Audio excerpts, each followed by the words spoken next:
Yeah, so I find that a lot of hippie people that go traveling, go to Thailand, go to Peru, Australia, whatever, okay, they've had this such life of freedom and everything is just pure and natural that they come back to society when their funds run out and they've got to get a normal job with toxic, cancerous, boring people and life is just not the same. And they get depression and then they end up saving to go on holiday again for 3 months. And then they're 35, 40 years old and they're still doing that cycle. But the alternative is coming back to normal life and being unhappy. So where's the balance?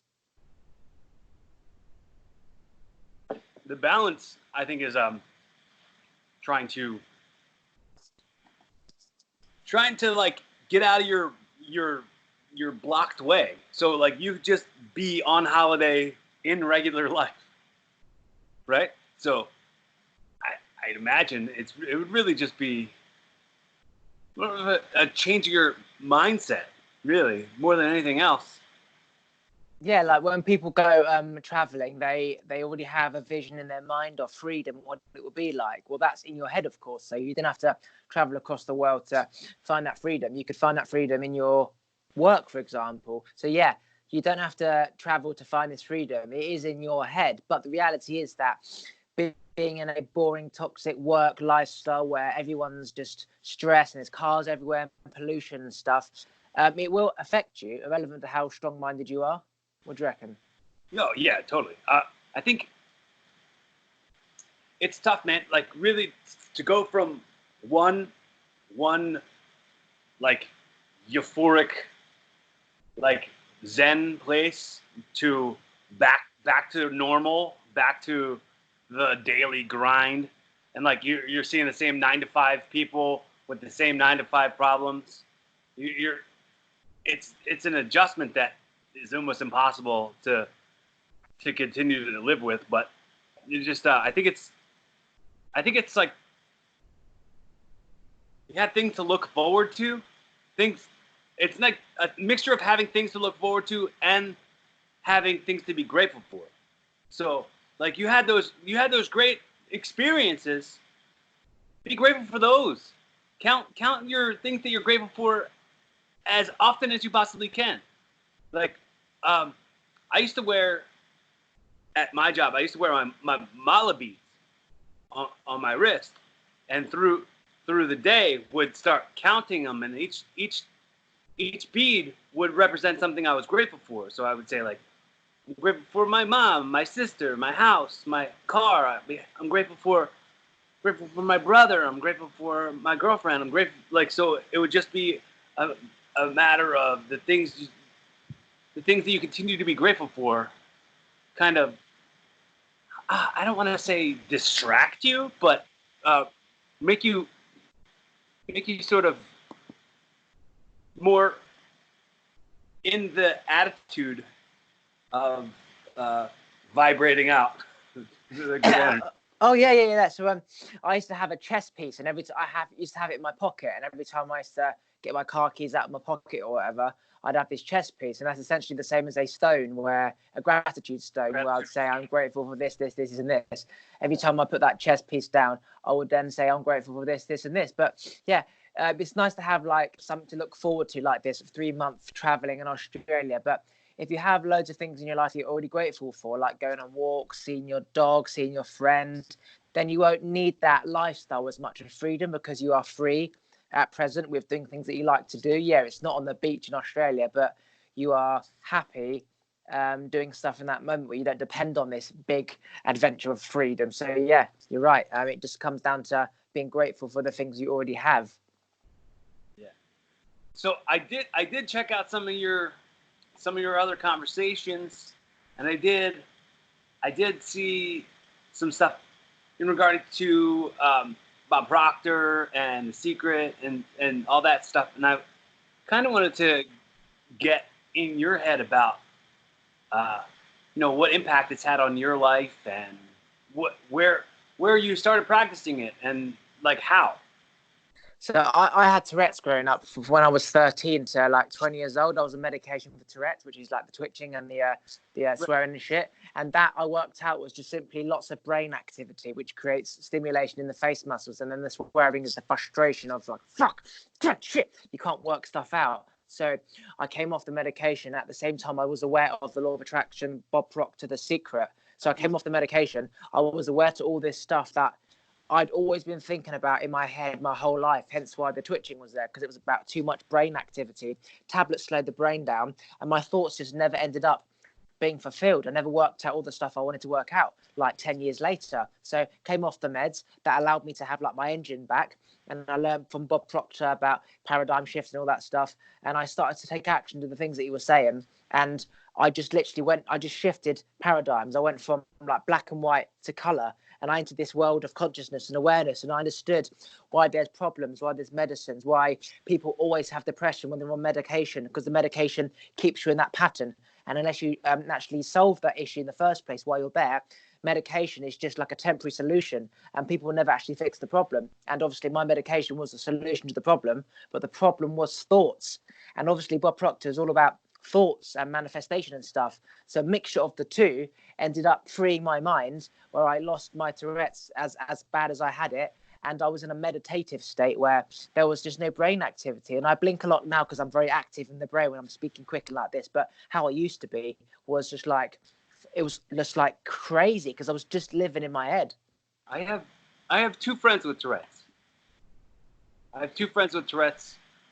one used to live here with me in my house here. He moved out in like December. But yeah, I'm very familiar with it. Lucas Twitch DeSangro. He's a pro wrestler. He used to be my roommate. Yeah, so he will cure his Tourette's by meditation and writing down all of his thoughts on a piece of paper, taking action on all the ones that he can, and eliminating the stuff that isn't relevant and isn't necessary. And then you have no brain activity. So you remove the past thoughts, you keep things that are relevant to you present, and then the future stuff, you don't think about it, how you're going to get there, because that's brain activity, that's twitching. How am I going to get there? Fuck, I don't know how I'm going to get there. How am I going to get this? How am I going to get that? Twitch. Stop all that bollocks. That's like the next stepping stone. Focus on the first stepping stone, which is I've got a football match tonight and I need to get my gym bag out the car. One thought. And it's about controlling of the thoughts, and you stay present and you meditate when you're not thinking. And then when you go to the other thoughts, you focus on the one thought and not fucking billions and billions. Like my thought was like billions in the future, billions in the past, billions now. My head was a fucking knot. And that's how it basically disappeared. Literally, Tourette's disappeared in 3 weeks. 3 weeks. From like 10 years to 3 weeks, because I understood what it was and why it existed. So what were the tics mostly? Oh, I had everything. I was like, cross-eyed. I was doing this. I was doing that. I was doing like this. I was doing that. Any facial thing you could think I was doing, I had everything, because my brain was so active that it needed other facial muscles to process the information. So when my forehead was worn out, I'd use my cheek, and then I'd use my tongue. Now, forget the movement. It's just stimulating muscles in that part of the face, which is connected to the brain, and you get extra energy, something like that. But when I meditate, I'm just still. There's just no brain activity, no twitching, just. So since you were 20, it's been eased down. So I was been twitching since I was 5 years old, all the way till I was 20. That's when I came off the medication. So I imagine when I'm 5 years old, my thinking starts getting more and more and more, and I start working out, is there a God, chicken or the egg? How can you be doing that when you can do this? You're telling me that I'm wrong when I know I'm right.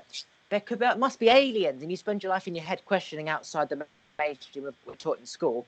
Twitching gets more, you're thinking more. And then, so 20, and then when I was 12, I went on the medication, very powerful shit.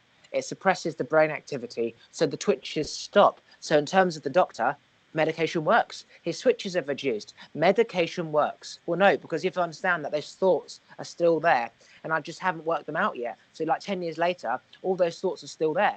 And I come off the medication, I've got this brain power to think about 15 years worth of thoughts, just like that, with the law of attraction, with Bob Proctor's knowledge, with The Secret, and then the Tourette's goes. And I had no twitching whatsoever, no voice in my head, no swearing for like 6 months. It was pure meditation. It was bliss. And then I started becoming my entrepreneurial business person again, ideas switching. So it's brain activity. Tourette's is brain activity. Do you listen to Nako? I don't know who that is. That. Look up Nako and Medicine for the People. I feel like that'd be a group that you'd be really into. It's it's a band. It's I guess that it's called conscious music. I think you and I have like a lot of stuff that we could bounce off each other to know more, like cool things to discover. Oh yeah. Have you ever listened to Aubrey Marcus's podcast? No. That would be something I think right down your alley. Aubrey Marcus is the CEO of On It. Have you ever heard of On It? Nope. It's like all natural supplements company. No, but I'm all about natural stuff, and I don't take anything man-made. Yeah, Aubrey Marcus he's kind of like I don't think he uses the word shaman, and I wouldn't use the word shaman either, but he really practiced in plant medicine and meditation, and he has some impressive stuff. He's got a book out now that it's called Change Your Day, Change Your Life. Yeah, like I don't believe that man needs anything man-made because we have it all. Yeah, if there's a flu, for example, and you're living amongst chickens with flu, you can either migrate away from the chickens with the flu, or man can create a jab and you can live there. So yeah, in that case, you need man to keep you alive. But apart from that, we don't need anything medicine-wise. We don't need like green teas. We don't need anything. We just need food and water and oxygen, and anything else is simply a choice. And your body will use what you give it, and it will adapt. And if you don't have it, it will adapt back. So if it adapts back anyway, what's the point? Like it's like washing your hair. It's just going to get greasy. Washing your face, you just remove the natural oil, so therefore more spots happen, and then you put more spot cream on because there's spots. Just don't wash your face, and then what I mean, just simple shit like that. We're just always going to the man or outside when we already have it within, like everything you need. Right. Well, it's like everyone is always so interested in reacting to a thing. No one takes action. And this is a thing that my mom's been telling me since I was a little kid, and I still like to apply it often. Instead of being just an observer in your life, be a deliberate creator in your existence. So that totally comes together with what I'm thinking. Like maybe you're searching for a quick fix to something that just is going to take some work, and you gotta, there's no quick fix. And that a thing I've been saying for years is you look through the bookstore, there's a section that's called self-help. It's like $1 million industry, but there's no section called self-fix because that doesn't exist. There's no fix. The work is never done. You got to keep on going. Keep on being a deliberate creator instead of just some passenger. Absolutely. Like if you don't cut your grass, it's going to grow.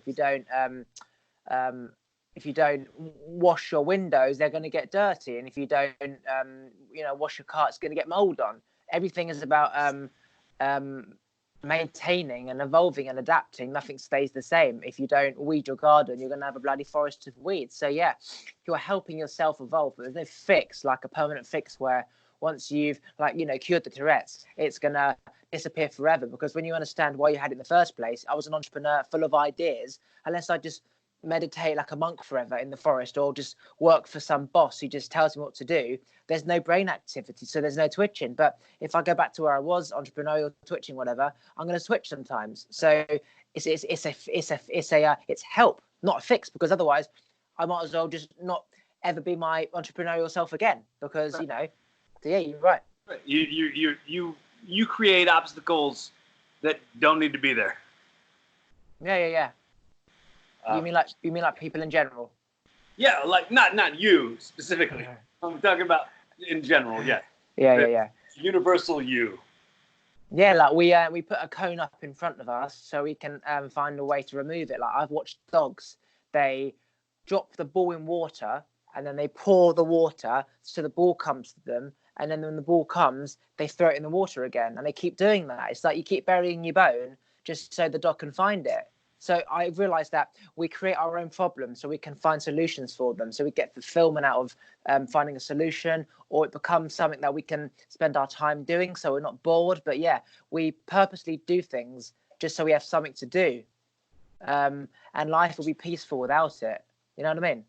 Yeah. I think there's a huge portion of it that's wrapped up in becoming a victim to one thing. So if you were a victim to this thing, you have become a long-term victim to this one thing that in the span of your lifetime is such a small blip on the significance radar. Like birth to death, I say this too much, but like birth to death, say ideally that's 100 years. Okay, so you're 0 to 100, right? You're in a bad relationship, it ends bad, she cheated on you, and it took 10 years of your life. That's this much. That's this tiny bit. Like in the grand scheme of your life being 0 to 100, that's just a little tiny piece of it. Like zoom out a little bit and be like, you know what? I can learn from that, or I can really become a victim to that, and then blame that on every other thing that happens bad next. Absolutely. Like I see, like, 50-year-olds, 60-year-olds starting to get cancer, heart disease, heart attack, diseases, dementia and stuff like that. And then you look at the lifestyle they live. They go to work, they come home, they live in a shitty, boring job. They hate their life, they hate their boss, they're unhappy, they're fat, they're overweight, they eat, they drink alcohol, they smoke, the wife's not giving them love and affection, there's no sex, they don't exercise, they sit watching their TV all day. And that's why they're starting to die at around 50, 60, right? But then I'm thinking to myself, 50, 60, Jesus Christ, I'll have another half of my life again, 60, 70, 80, 90. Like, that's half my life gone. I've got another half left. And everyone else is just like, well, 50, getting on a bit, need to retire, need to slow down. Like, as Bob Proctor says, he's like 80 or something, Bob Proctor. He says he's never going to slow down. He's going to die doing what he's doing. And yeah, his brain is so active. He's physically so active because he gets it. The minute you stop, the minute you will die. So, yeah, when I'm 80, 90, I was thinking, God, I've got another 20 years left. What more can I do? Not, oh, better slow down, or I'm going to be gone in 20 years. It'd be like, what can I do now? When I'm 90, I'll go traveling and I'll start doing stuff in another country, and I'll come back and then I'll be like 95. It won't be like, oh, 5 years left. I'm not thinking of when I'm going to die. I'm just going to keep moving and doing until I just drop dead. It's funny. I think about the constantly talk about like the body of content, I guess, in this age of everything's content. Like what your legacy is. Like when you are 80, 90 years old, you can go back and look at, this is all on the record now. You can go back and listen to and watch the conversations that you had that have been the most meaningful things. Like, this is such an amazing age that we have this opportunity. And I always talk about like the on my podcast, Evolving with Corey Castle, I always say you can, let's say in a hypothetical situation, you have some children, and then maybe you get to 80 or 90 and they watch you be an older man, and then they watch you pass. Audio time travel, they can go back and listen to this episode that you did to just kind of research on who Dad really was. They stumble across this episode. What is the message? What is the message? What is the legacy that you're leaving? What message do you give? What message do you give a child who stumbles across this way into the future? Because this is outliving us all. Yeah, so it's like that. That you're here and then you die. So just think and do. If it makes you feel good, do it. If it doesn't, don't do it. It's as simple as that. If it makes you feel good, do it. If it doesn't, then don't. If it makes you feel good, do it again until it doesn't, and then don't do it and do something else. Like, it's just an animal migrating and evolving to something that's more something that's better than what you have now. If there's a storm, you can either sit the storm out or migrate where it's hot. If there's no fish in that pond, go to another pond. If the apple tree is a bit rotted, go find another one. If you want a bigger stream, go keep fucking like that. Moan about it. Just keep diverting. If there's negative, move away. It's like a boxer. If you're gonna get a punch, go that way. If you're gonna get punched, go that way. So there's negative people, toxic, cancer bollocks, go that way. Positive, love, happiness, freedom. That's it. Just keep migrating. Obviously, for people who live a normal 9-to-5 life and they've got bills to pay, it is hard to just move away from negative people, because in a 9-to-5 employee mindset, they are majoritarily negative, which is I believe that it's not truly possible to free yourself unless you work for yourself, because the alternative is working for someone, and people who are working for someone don't have the creative mindset, which means they're negative. So you're always going to be around negative people. It's just the way it is. I don't truly believe you can be free and become enlightened if you work for someone else, because you need to work for yourself in order to get up when you want to, so you get enough sleep, and then you have the freedom to do things when you want to do it, rather than when your boss says. So the stress of having to do it, you have to be working for yourself in order to be truly free. Do you agree with that? I do, yeah.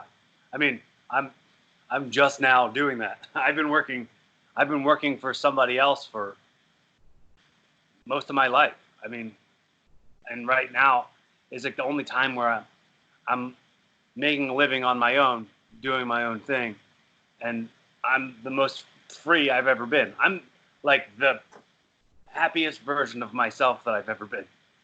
Yeah. And I just want to keep on creating more of that and keep on attracting more of that. It's like, yeah. It's like, you know, for example, businessmen, Trump, Branson, Jobs, whatever, they have got there through moving out of the patterns. You can't just put Trump back into business school or Richard Branson back into a little college class about business, because he already knows that he's done it. So people like us, when you've gone through like the employee cancerous mindset, stress, pattern, you know, tiredness, and you become free like this, you cannot go back. It's hard to go back and be in those patterns again when you've experienced the alternative. Most people, they never do. But for us who have, it's very hard to go back. And then literally you are on your own. You become this dependent on society and everything, to completely independent. If you don't fucking work, get your food, you die. And yeah, freedom for me is more important than money, where you probably don't have lots of luxurious stuff, but you have the freedom, and you have to choose one or the other. You choose freedom. But we're on our own, where we have to fend for ourselves. And if we don't get out of bed, there is no money. But the alternative is having a nice paycheck and being very unhappy. I would choose freedom all the time. Well, I love everything that I do have, and that's not like, I think your stuff is your stuff, so love your stuff. Like, I love my TV. I love my bed. Like, it's not the most extravagant stuff, but it's my stuff, and I love it. So, it's a matter of that whole like grateful stuff. So it's like, oh, you want something more? Continue to be grateful for what you have, and start. I'll let you know it. Hang on. I'll let you know it. Come back. Hang on. Say the last 15 seconds because it cracked up. So you want more? Be grateful for what you have, and then set your goal on something more. And Absolutely. You're more likely to get it. I have I have like all these writings on my wall in my kitchen, and one of the things I wrote on there was, what you want will not find you until you find you first. Yeah. So absolutely. that's what do you do for your income at the moment? You say you work for yourself. What do you do exactly? I'm an actor. I'm just okay. Yeah, I'm just acting right now. And then, well, I act, and then I'm doing like Uber Eats, so I'm delivering food through the apps and stuff. Yeah. Okay. Cool. Kind of like a real independent experience. I don't have to go in at a certain time or punch a clock. Man, whoa, just the whole stress of like being late and like getting written up. You're gonna get written up. And having to go to bed at a certain time, and the pressure of fuck, if I don't go to bed at this time, I'm going to get less sleep and I'm going to be tired the next day. And then that cycle of catch up where you now have to go to bed earlier, but you've still got stuff to do. And then like, it's just, and then you're sat at work tired and it's awful. You just want to go home and then you get ill. And then it really isn't, you can't be free if somebody's in control of you. Like in terms of your finances, you're not free. What do you think about jabs and like flu jabs? Are you a person who believes that flu jabs are good or bad? You're talking about like immunity shots? Yeah. Do you think we have the immune to fight for ourselves, or do we need certain jabs for certain flus that we simply wouldn't be alive if we didn't have the jabs? I don't get the shots. Like, I mean, I got them when I was a little kid because my mom had that decision to make. It's such a tight, such a thin line to walk. That opinion. But I think it's a risk. It's a risk. Either getting them or not getting them. Like, did you ever see the video where the girl was like, so that you could get flu if you do take the jab, then you're at risk at weakening your immune, where it's not got its own ability to fight off other diseases. So actually, in the long run, you're going to die anyway. Did you ever see the video where the girl, she was running, like she could be normal when she's running, but when she's still, she's like discombobulated because she got the flu shot? No. Oh, it's like the poison in the flu shot, like mess with her like abilities to function correctly. Like she's like contorted up. Like, for example, antibiotics kills the microbiome. And if you eat stuff and you haven't got the microbiome to break down that food, then it will essentially start to poison you and go into your body. And your body will have an autoimmune response, which creates other problems. So simple stuff like antibiotics might fight a cut or something, but actually it causes other issues. So if you take things and your body reacts in a different way compared to what it would have done before, that means that whether it's a flu jab, vitamin C, your body will react in a good or bad way, but there's also going to be problems from that, even though it may have been good in the first place. Like vitamin C, yeah, it's good. We create more collagen, our skin's a bit nicer, but now our body has adapted to having this great nails and great skin that when you stop, it's like, what the fuck do I do now? And then you've lived this life of freedom from having vitamin C, but then you stop and now you can't do the same thing. Yeah, it's like a deficit. You're working out of a deficit at that point.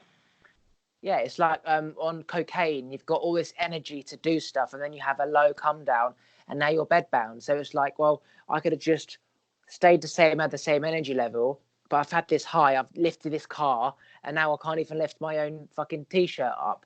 So it's like, was it worth it? So vitamin C, antibiotics, flu jab, is it best just to stay equal and neutral and not need anything else? Because it has an effect either way, good and bad. It might solve a problem, but it also might cause another one. Hence why people who go to the doctor once always go to the doctor, and people who don't go to the doctor never fucking go to the doctor. Well, the world is ever changing, So as the world changes, the rules change. So it's tough to find yourself in the pocket of which. It's fun. It's so funny because when you were saying jabs, were you saying jabs? Yeah. I've never heard it said that way before. So I was like, what say flu? Just shots would be. Right, you've gone robotic. Wait a sec, can I say that again? Like I've always heard shots. I've never heard jabs before. Yeah, in England it's jab. Well, learning and evolving. But yeah, it's funny because like it's all set up. It's all set up. It's an industry. It's an industry as well. So the doctors have to make their money. The people who sell the drugs have to make their money, and like it's a living. Yeah, it's like sales. You may know that this product is a load of bollocks, but if you don't sell, you're going to starve. So it comes down to when one isn't okay, I'm going to put one first. When one is okay, then I can put two first. If I've got enough food, I can tell you that actually, you don't need to buy this. This is a load of bollocks, because that easily could be a friend or family member that you're trying to sell to. You become the human as opposed to seeing the financial side, which is you need to get your money to pay for your bills. So yeah, doctor may know that he wouldn't take this, or this is a load of nonsense, but it's because professor told him that you should take this, and so therefore he's going to follow the professor and not question anything. Then yeah, you would you have to sell. But and of course, like anything, once you buy something, you want to sell again. Like any business, supermarkets, game consoles, phones, it's all about the repeater business. What business model would survive if you just sold one thing? So it's tricky, because it is a business and it does provide some kind of solution temporarily or permanently. But if it's a temporary solution, the problem still is there. And if you don't address the actual problem, that will create more problems. It's not necessarily the medication creates problems. It's just that your problems are there still, even though you can't see them. And that ends up getting worse. Like if you take steroids and you've got a bad leg, you can't feel your leg. So now you're putting all that pressure on your leg and that joint, which is fucking up that joint and that even more, that you didn't know about because you've got steroids in. Come off the steroids, your leg is fucked because you've still been putting that pressure on it. And now you need more steroids because your leg is fucked. Because of the pain that you're the extra pain you're feeling now, because you've been strangling out that sensation. Absolutely. Yeah. It's like when they say have a wank after you've had a dead arm. It feels better. If you can't feel your hand, yeah, it feels better, but it's still your hand. Like it's just that's never worked for me. I thought no, it hasn't worked for me either. I think it's a load of bollocks. I think some American Pie thing that Stiffmeister said or something. Like, have you ever had a dead hand and have a wank? It's like you should do it. Stiffmeister, fuck off, you know. But yeah, it doesn't work. So it's the same as steroids and having a pain in your hip, having a dead arm and having a wank. It doesn't. The problem's still there, you know. You can't enjoy it without a dead arm. You can't walk without steroids. Oh dear. The stranger is what they call it. Stranger. The stranger, yeah. It's when you sit on your hand and let it fall asleep, and then you jerk off. It feels like a stranger's doing. Yeah. That hasn't worked for me though. No, when I've got a dead arm, I can't even lift it up without my other hand because it's dead. I can't feel it, so I have to place it on my cock and then and so I'm still using my hand. The whole point of it is that someone else is doing it. And it feels like you have a sleep hand. Like it feels like your arm is asleep. It's like when it's not enjoyable. Yeah, it's like when you wake up during the night because you've slept like that and your arm's dead and you're like, fuck, I can't feel it. Oh my god. I always fall asleep like my arm behind my head, and then like I'll wake up and my arm's asleep and I'll like lift it and punch myself in the face. Yeah, it'll just flop down like that. It's like, oh my god, it's dead, and I'm like, wake up. Yeah, I've never been like, you know what I should do? I should have a wank. A midnight wank at 2 a.m. And your mum's like, go to sleep. I've got work at 5. All I can hear is your headboard knocking. Knock it off, asshole. So, Oliver, how old are you now? 27. Okay, so that's 7 years you've been committing to this work. Absolutely, yeah. I've been aware, practicing law of attraction, putting it into my daily practice, teaching people meditating, getting correct sleep, eating healthy. I eat so bad. I drink so much water. I don't have fizzy drinks, don't have salt, don't have sweets. I've lived a very disciplined lifestyle. The minute I was aware that all the stuff I was thinking about wasn't unique to me and that people knew about it, but just a select few, like Will Smith, Oprah Winfrey, Bob Proctor, those types of people. And you're like, wow, Monk knew it, Buddha knew it, Jesus knew it. They all fucking knew it, but no one knows it. You know what I mean? It's interesting. Without like online, we wouldn't know that these people exist. And unless you have like a monk in your village that you can go to and teach you, you would never know this shit. So yeah, online saved me and it's killing everyone else because they're trying to find this connection. But YouTube videos saved me from fucking killing myself because I was aware that everything I knew was correct. I just didn't know how to put it into order. Amazing. I had a psychic reading and he told me all the things that was in my life. And it was like, this is amazing. How does he know this? And my dad was like, oh yeah, they just say what you want to hear. I said, I didn't even say a single word. And he was saying all this stuff.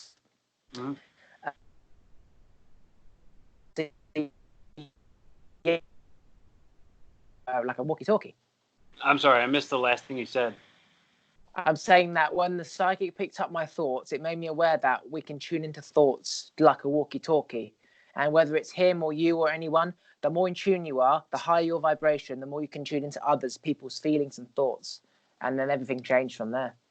Have you ever had a conversation with a psychic or a medium on your show? I haven't, but that is very interesting. Yeah, man, that's interesting. I could pay for a psychic to speak, to do a podcast with. That's very interesting. Yeah, I could call him up. Yeah, because this person does Skype psychic readings anyway. So how amazing would it be if I could do a podcast with him? I pay him, of course, and he does the podcast, but he does a live psychic. Wow, man, that's fucking wicked. I don't know where that's going to go, but that's a good idea. I've had two on my podcast. I've had two, so I can hook you up with my friend Dominique. You guys have a conversation. She's the Oracle of Apollo. If you want to look her up. Are we talking like in tune psychic or kind of half right, half bollocks? No, she's impressive. She's got like an awareness center. She does like meditation, and it's great. So she's accurate. She can pick up things. Yeah. Send her over my way. That'd be very interesting. Like that. I'll start like a Facebook group. I'll start a Facebook group where a group chat with her and you in it. Yeah, absolutely. That'd be very interesting. Interesting, you guys, to get the wheel turning on that. Yeah, like I want to, for example, interview like as many people as possible just to get different humans, a conversation with different humans. Like you go to school, you speak to your friends at the same nonsense. You go down the pub, same bollocks. You go to work, same bullshit. You don't get to speak to different people unless you go out of your town. And you can't just keep traveling an hour away just to get a conversation. To see a different type of lifestyle, culture. So being online like now, speaking to people halfway across the world, that's amazing. You can speak to so many different people, and just like now, and get conversations that you would never ever hear about down the pub. It's amazing. Right, because they all have a very, I don't want to say they all and just throw it into a big umbrella, but everyone around you has a similar experience to you. So to kind of open your perspective on things, you kind of have to venture out. I meant to ask you, is there any podcasts that you listen to that you recommend to anybody? So I just listened to Joe Rogan. That's it? Yeah, I think that there's so much going on in life. There's so much to do, so much Netflix, so many podcasts, so much this, fucking everything's everywhere. I just want a simple life. Listen to Joe. And then if I get bored of him and I stumble across something else, I might listen to that. But right now, Joe is exactly the type of mindset that I am. Just conversation flowing. And he's actually one of the reasons why I started a podcast, because I just saw that that's me. Speak to anyone about anything and just be present and enjoy the moment. Are you a pro wrestling fan at all? I used to be obsessed with wrestling when I was younger. Fucking obsessed. Not so much anymore, but that's because just I did other shit. But I used to love wrestling. Like to stay up to watch the WrestleMania. like all the fucking Slam Jam or whatever it was. Yeah, I used to love it. Yeah. What's that? Do you like wrestling? Yeah, I am a wrestler. Oh. That's another one of the things I do. Like when I say like I make my living doing acting and Uber, but I'm also a pro wrestler and a comedian. So I have a pro wrestling podcast as well called Wrestle Rock. That was not why I was asking you if you listen to other podcasts, but it's funny because if you listen to Joe Rogan, you probably heard of Aubrey Marcus and you probably heard of On It. But yeah, man, there's a ton of other podcasts out there that are exactly what you're looking for. I think. Do you know who Dax Shepard is? No, maybe by face, but not by name. He was like in Punk'd. Remember Punk'd? Yeah. He was in the movie Idiocracy. Did you ever see the movie Idiocracy? No. Oh man, you should see that. It's funny. It's like Mike Judge, the writer and director of Beavis and Butthead, made this movie called Idiocracy. It's like I just find. I'm sorry. You find movies boring? No, I just find that there's so much everywhere that it becomes overwhelming. Like there's so much of anything and everything. It's like you don't have time to watch all the films that come out and all just look at Pornhub. It's just like fucking millions to choose from. It's like 3 hours later when you're about to go to bed, you've not even had your wank because there's so many to choose from. It's like life is just flooded with everything. And how can you successfully scroll with your arm asleep? It's impossible. Going back to what we were saying before. Where's my torch? Fuck it, it's on the phone. Where's my phone? Down the side of the bed. But it was funny because I are you still with me?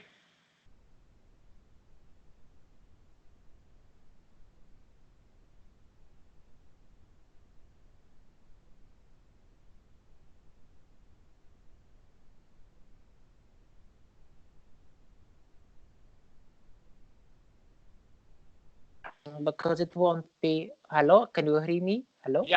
Yeah. Okay, go continue. We froze here for a minute, but I'm going off in so many directions. But no, do it. The part where I was asking you about pro wrestling was because I've said recently, and I've been saying it forever. Back when wrestling was at its height, in like the late '90s, the Monday Night Wars. WWF was competing against WCW for ratings. Now WCW is gone. They're not competing against that. They're competing against everything else. You have everything else anything else you want, you have it on this phone. I don't even know where I put my phone. Here it is. Everything you want is right here. Like you're competing against every movie, Netflix. It's weird. It's weird. And also, because you brought up Pornhub, that brings me back to thinking about that Dax Shepard podcast I was talking about. It's called Armchair Expert. In that podcast, he interviews people and has these conversations. And he had on Whitney Cummings yesterday. You know Whitney Cummings? Nope, not by name, but not by face. Yeah, probably. She was the writer of Two Broke Girls. She had a sitcom called Whitney. Ton of stuff. She was on all the roasts on Comedy Central. She's got like two or three specials on Netflix, like stand-up comedy specials.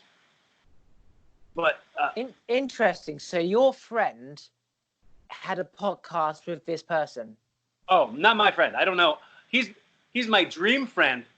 He will be my friend one day in my life. Right, okay. I really so believe. You don't have a connection to this Whitney person? I don't know her. No, but... Damn it. I was going to say, like, get her on my podcast. Netflix special. She's got a name. Yeah, like I said, it's all a matter of building and ever evolving. So this is just the start. And still, for me, it's still just the start. I'm at 161 episodes at this point of my podcast. So maybe 3 years I've been doing it. 3 years, 161 episodes. Yes, and maybe 162. Very interesting. Do you make any money from the podcast at the moment, or YouTube stuff or anything? Nah. How come? I haven't made any money. I haven't monetized it in any way. How many downloads do you get averagely per episode, or how many views, or however it works? Varies on who the guests are. Like, so if I've had guests that have been on Netflix or have been on Joe Rogan or have been on like the bigger podcasts, then those numbers go up. But like your average, like I've had my mom on my podcast, and that episode maybe got 50 downloads. And have you had people on your podcast that have been on Joe Rogan and stuff? Yeah. Have you? Yeah. Wicked. So, right. But so if those if like I did an episode with this comedian Mark Normand, and he's got a name, like he's got an HBO stand-up comedy special, and I've had Todd Glass, he's got a couple Netflix specials. Johnny Pemberton, who's like on all these movies and TV shows. So when I get those bigger name guests, the numbers get real big on those ones. How do you get them on your podcast? Do you know them as friends already? Do they live in the city? How do you know these people? Connections, man. It's like the stand-up comedy world, and sometimes it's just reaching out to the right people and having the connections that way. But a lot of times, man, it's just taking the leap, because if I write like 300 DMs out there, do you know Gary Vee? I think I have heard, yeah. So it's funny because I did what he advises people to do before he ever advised anyone to do it. I just straight up DM a bunch of people and say, hey, do you want to do my podcast? Hey, do you want to do my podcast? Dream guests who I want to do my podcast. Like, if I get like 5 responses out of 300, at least 5 people have responded to me, and I get these good conversations with people. And do you do this on like line or in person? No, I'll do it through email. Like I'll find their email addresses on their websites, or I'll DM through Instagram. No, I mean when you do the podcast, is it online or is it in person? It depends. Like I've done a couple in-person ones. Like if they're coming through Philly, I'll say, hey, you going to be in Philly? I'll come meet up with you or something. So it's all a matter of time and place, that kind of stuff. And some of it is through the internet, like this. That's very inspiring, because that is ultimately what I want to do. Get bigger names on my podcast, so therefore their platform has now. I've been exposed to their platform. And before you know it, I'll be on Joe Rogan, and then on Joe Rogan, I'll say I want to take over James Corden's Late Late Show, because that's what I want to do. I want to move to America and take over Jimmy Fallon's talk show or James Corden's Late Late Show. So by being on that platform like Joe Rogan, when I say that, somebody somewhere, CBS, whatever, NBC, will hear that and be like, God, this kid can talk. Let's sit him down and see what he has planned for the next 6 years. That is how it works. That's what will happen. But it's interesting to see what I visualize happen. So I visualize, like my vision board, I've got 5 celebrity guests this year. For example, you're connected to someone who's a celebrity or whatever, and then I do that person, and then I go up a level, and then there's 2, and then there's 3, and then he's going on Joe Rogan, or he's gone on Joe Rogan, and then he texts Joe and says, check out this guy. Everything is a spiral, and it only gets bigger. Yeah. And then eventually I'm on Joe Rogan, I'm on a talk show, and then I'm on bloody NBC Jimmy Fallon's talk show. You and I have pretty similar goals. Similar goals. What I love to say though is the world is big enough for everyone to have everything they want, and it's not in direct competition with what you want. So absolutely. I used to be very like, oh, that's what everybody else wants. And that's, I think I've been in relationships where some people have, like, women that I dated have been like, oh yeah, that's what everybody else wants. Get in the back of the line. Everybody, oh, I want to do this for a living. I want to create happiness in my life. I want to help other people. I want to inspire other people to get out of their own way and like go, yes, of course I can do the thing I want to do. And look what this guy did. And he's, and the stuff I've been through. And have had relationships with other people who have been like, yeah, but, if anyone would want that too. So that's like, it's very limiting. Like that, your wish is my command thing. But my mom's always said, like, there's a glass ceiling that so many people live under, and I just can't. I can't live there. Like, exactly. Like, you just have to go through it because you can see it, but you just have to go through it. Like, I have a massive vision, and I've always known that what I think I will become. But taking this journey towards the talk show, I am at the very beginning of a 3-year journey, and I know the steps involved. As I said, I do podcasts with loads of people. Somebody knows someone, and then you go up a level. As I said, who knows? I might do a podcast with your comedy mate who's been on Joe, and then that enters another level of type of mindset of people, and then you keep going up. And then I go on Joe Rogan, then I go on Jimmy Fallon's talk show to promote my podcast, and then in a few years' time I become the actual host. So you switch chairs. I visioned it. I don't just want the talk show, I want to be on the show because it's Jimmy Fallon, I want to be on his show, and then I'm in the chair, and then I'm looking at that person, and they're coming up, and then I resign and do something else. Do you have a stand-up comedy scene there? So I am somebody who has the ability just to talk, and I'm funny. I don't want to write material.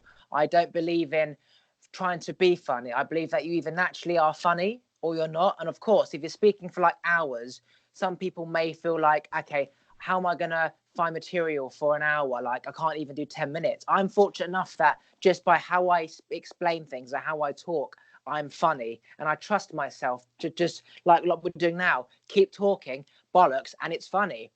So I want to do stand up, but I want a name so people know what I'm like, and I can just stand up and talk, as opposed to trying to be funny, going through the comedy routes, writing 50-minute material, getting rejected, getting accepted. It's like Kevin Hart gets chosen for films because he's already a name, whereas he isn't an actor. Does that make sense? I want to go that route rather than the route every fucker's going. X Factor line, millions of people. Yeah, somebody needs to know you, pluck you, put you on the show, rather than you trying to, you know what I mean? You got to go differently. You got to be smart. The same thing as working for some asshole as opposed to working for yourself. It's the same sort of thing. But the way I look at it, and maybe just hear me out because you might think this is cool too. In comedy, it's such an art form. And I'm in love with the process of falling in love with the art form, because it's like if I have a premise, if I have a premise and I get my premise out there, it feels so much cooler to go to a place and say it in front of people, regardless if it's going to be seen by tons of people. I don't care. If there's 10 other comedians at some open mic, I got that premise out. And I worked on the delivery of that joke, because that's the beginning of the craft, because it starts there and then it builds and it builds and it gets to where it can be a strong open, it can fill a gap here, it could be a strong close. That process, it's such an art form. That's why I'm such a fan of stand-up comedy and have been like my entire life. And I'm so glad that I found it, so that I can find this art form in crafting a joke. So it's not as much about writing, because writing feels like sitting in front of a thing, like sitting in front of a desk and writing it all out word for word. I feel like I got to speak it. I have to speak it so that I can find out what plays well, and then I'll then I'll record the audio on my phone, record my audio on the phone, and then listen to it in the car on the drive home. And I'll be like, oh, maybe next time I'll cut out that I said this, or maybe I took too long, or maybe I was, too quick with the punch there. So it's like learning music. I get what you're saying. I don't know music, and I don't have a band or have ever been in a band, but I can imagine it's something like that. Yeah, I get what you're saying. It's like it's a craft, and you enjoy the craft. So it's not about finishing the painting. It's about the process, drawing and painting. It's the not catching the fish or whatever. It's like the process of waiting for the fish and enjoying the nature and being in that Zen moment. For me, it's like I don't particularly need to do stand-up. Like I don't need to particularly draw, so I don't need to spend hours drawing. But if the opportunity comes around where I have the ability to speak on stage, for example, I can choose to speak about law of attraction or just talk a lot of bollocks where it's really funny. So I get it. It's a craft and you enjoy the process of writing and rearranging words. But for me, it's like if I'm going to do it, I want it to be on my terms where I'm just speaking as opposed to the craft. I don't want to put in the work because it's not the passion. That's the craft. It's my passion is speaking and making people react and laugh. So it's similar to stand up, but it's not stand up. But you know what I mean? Mm-hmm. Have you done any public speaking at all? Nope. So after I had a goal, 20 podcasts, right? And then I will be going to London when the weather starts to become nicer, and I will be handing out flyers saying, come and see me speak at this event. So I'm going to find a small event in London, whether it's outside or whatever. You go to the barman, you go to the owner and say, look, Wednesday night, you're really quiet. I will get, say, 30 people in. They'll all buy drinks. So the bar makes money. Normally, they wouldn't make any money because it's just empty. And then I go speak for an hour. So that's how you get people in. I don't charge them. The bar gets the money. You get the venue. Eventually, you start to get a little bit of a name. You charge £5 for tickets on the door. And then you go to a 50-place venue or a 60-place venue. That is the next stage from this. But I needed enough material out there so people can see what I'm about. Because otherwise, you're trying to sell yourself as this funny person. It's like, well, have you done stand-up before? No, but I'm really funny. You know what I mean? Just believe me. Just yeah. Knock, knock. Who's there? A Jewish man. Jewish man who? Do you wish I was a woman, you know? I'm glad that we've connected, and I would love to be any kind of resource to you that I could possibly be. Like if you want to work on material, if you want to have like a joke writing session, if you want to come to the United States and you need a couch to crash on. Don't worry, I get that. I'm having that idea vision now. Every time I do something like this, I'm looking at your background. It's the same thing as I've got in my room. I feel the vibe. Of course, it comes down to money, and if you've got a week to do it. So don't worry. I'm in that process of when I'm connecting to people, they're not just going to be a podcast and that's it. They're in my life forever, as far as I'm concerned, because they're on my way up, and we're all on our way up together. So yeah, I've already had that vision. I don't even know where you are. You say Philly? Yeah. Yeah, I'd love to come to, Person Australia podcast. Yeah, it's all on the list, but I've got to go slow. Our next stage I need is income, because I can do these podcasts anywhere in the world. I can continue doing my 2 podcasts a day in your living room. So, yeah, there's no rush, but I need to get income, which is a slow build up. If I get it right, I'll have a foundation, and then I can do stuff like live podcasts with the people I've podcasts with online. And then that's where the fun starts, because then they can bring their friends, and then we've got like a 3-way podcast. You know what I mean? Yeah, yeah. So what have been like the typical background for the folks that you have conversations with on the show? Literally, everyone's a different mixture. They are literally, it shocks me how I'm like, wow, that was a different type of podcast. And then the next one's a different type of podcast. I'm like, this is exactly what I wanted. Nothing that's the same. Like, I don't want to know where I'm going with it. I don't want to know what we're going to speak about, because you don't need to know. When you meet someone at the bus station, you don't plan what you're going to speak to them about. You just talk, and then you realize that they know your grandma, and it's like, wow, I didn't know you knew my nan. And like, that's what life is about, the unknown. And we always want to plan stuff so we know where we're going. The excitement for me is not knowing where I'm going, just kind of knowing roughly where I'm going. So yeah, everyone's different. It could be Like, it's just so varied. It's like there's so much conversation out there that it literally is never the same, apart from if I'm talking about, law of attraction and shit like that. That's always the same. What episode are you on right now? What episode is this? You're my 26th. Ooh. That's great. So my goal is 10 a week minimum.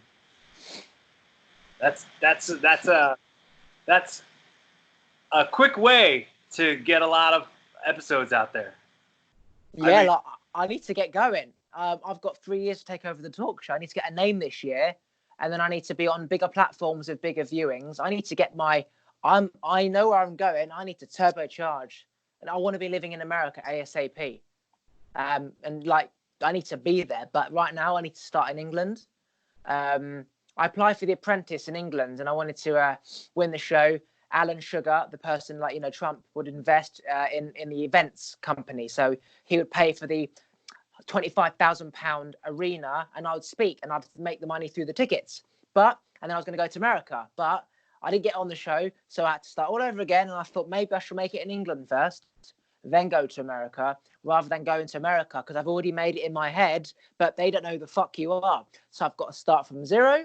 England, no one knows who I am, as big as I think I am, and eventually I will get there. So I have had to learn and sort of start again. There was a Netflix series called like Huge in Paris, I think it was called. Gad, this comedian, Gad. And he's like a huge name in Paris, but then he like came to America, and like nobody knew who he was. And he would be like talking to people, and he'd be like, "Oh yeah, I'm a huge star. Like, watch this video of me." And it would show like his like Netflix special with like thousands of people there in like the theater.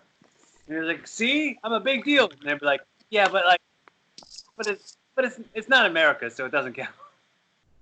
Yeah, like when James Corden came to America, he was big in England, but no one knew who he was. And the only reason why he got like he did is because Tom Hanks was the first guy to come on his show.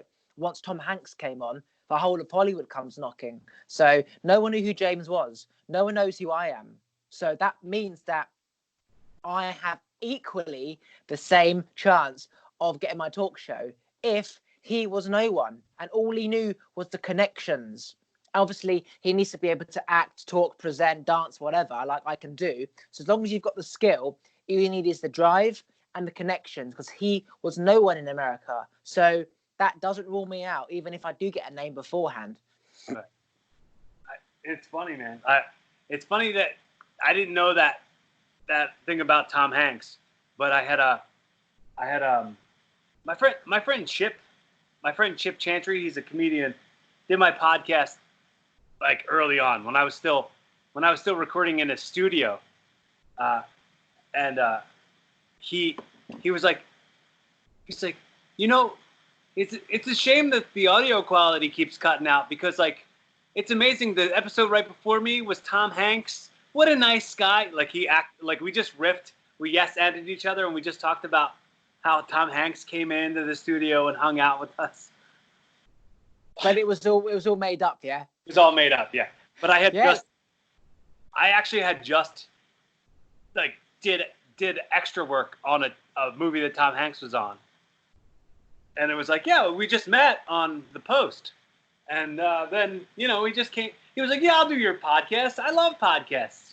Yeah, I love podcasts. Woody! Buzz! Woody! Yeah. You're a little man. Yeah. Like he's such a nice person that he understands about opportunities and having a shot, and he was once in that position. So he gave James the opportunity. And then, they knew that if you had Tom Hanks on, then you can't really get any better than that. And then everyone's been on his show. In a sense, he's had more people on his show than Fallon, because Fallon's in New York, okay? The late shows is in LA, which is where most people live. So they can literally just leave their house on a rainy day when they're not working and go to the studio and do shit. Whereas Fallon, you've got to be on your press tour, your movie tour until you go into New York. So it's interesting when you see it like that, because he's not as known, but he's had almost more frequent guests as Fallon. So, if I took over the Tonight Show, first thing I'd do is I'd move it back to LA because Jimmy Fallon moved it from LA to New York. So I'd be like, look, Jimmy, I don't want to live in New York. It's too rainy and pissy. I want to be in the sun and the beach. So I'm going to move the show back to LA. Dude, New York is such a, it's like a 90-minute train from here. It's such a huge thing. Like, there's so many people. It's ridiculous. But I see the move with moving it to New York because New York is such a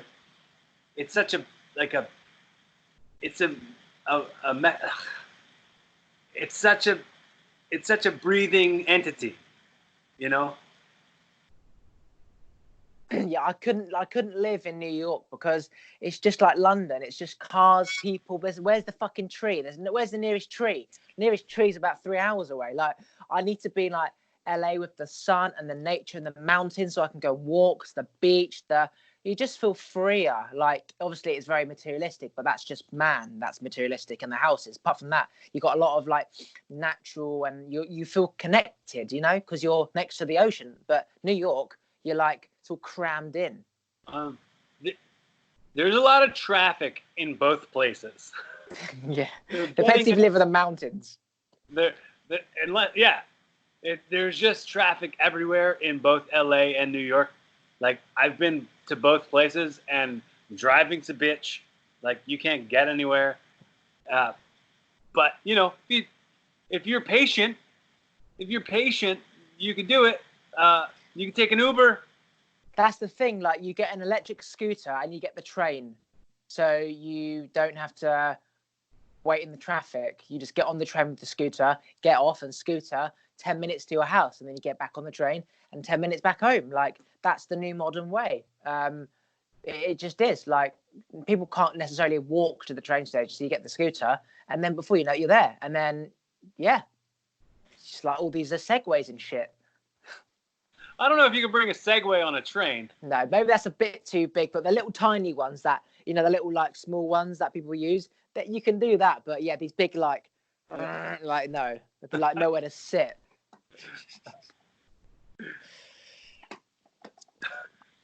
So we do have pretty similar goals, man. I think about hosting a talk show all the time, but it's not. I don't ever think about hosting a talk show where it's like a pre-existing thing. I'd want it to be my own thing from the very start. Like, oh yeah, so like when you say talk show, you're not taking over Jimmy Fallon's talk show. You take over the slot at that time, which is called the Tonight Show, and you produce your own stuff and whatever. I would like to like fill in the time slot for like Conan or something. That seems more me. Yeah, like that's the thing. I don't really care what network it's on. When I say James Corden or Jimmy Fallon, it doesn't mean it's going to be either or. It's a general direction. It could be Conan, it could be Kimmel, it could be Colbert. I don't know. It's just you need to head in a certain direction, and then another network has a slot where you get that instead. To me, it's about in the creative process. It's not about who's got better viewings. I couldn't give a shit, right? I'll be a millionaire by then anyway. So it's not about that. It's about being able to create, and you know, that's what I really want to create. You know, I've been thinking a lot about, I want to be a comedic actor who does like sitcoms. I want to do like sitcom acting, not just like 3-camera laugh track canned laughter stuff, but maybe even like single cam sitcoms like The Office or like Parks and Rec, that kind of thing. Like, I've been developing now in my head a story that I want to write out as like a single cam sitcom, and like maybe get it to where like some network buys it, and where it gives me more like credits, like some TV credits, so I can take that and go on tour doing stand-up comedy. While doing that stand-up comedy, promoting my podcast and having bigger guests. So it's all very similar, which would lead me eventually to having a talk show. It's amazing. Yeah. Our goals are pretty eye to eye on that one. That's the thing. Like anyone who's made it in terms of getting to that same place, it's the same cycle, the same pattern, just another generation, right? There's no quick, easy way. You have to go that same path. You've got to look after people. You've got a network. You've got to do one thing and then it grows. So the people who make it are the ones that keep going to the end. It's not that they didn't have the skill, because many have the skill. It's the ones that want it bad enough, the ones that are saying later who bump into this person as opposed to leaving because the job's done. So yeah, we'll make it because of the drive, not necessarily because we are the most talented, because there's more talented people than us at everything, right? But it's the drive and the want that ends up getting it compared to the ones that don't. So that's why there's no worry if you never got the best acting skills, or you are the best wrestler, because the business person who owns the production and WWE, whatever, works with the one who can make money. And the one who makes the money understands that it's about selling, which is about drive and ambition and being there. And it's more than just the skill involved. Marketability is the word. Exactly. Yeah, you've got to be able to sell yourself.